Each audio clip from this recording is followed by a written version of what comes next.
Hello guys, good morning.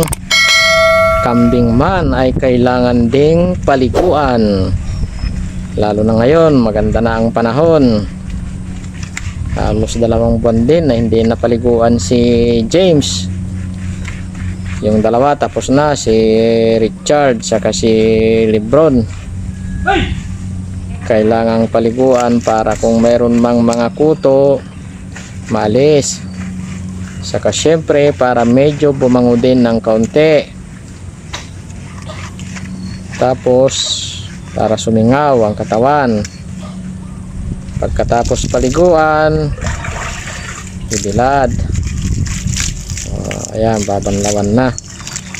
Sinashampoo din para lalong kumintab yung balahibo.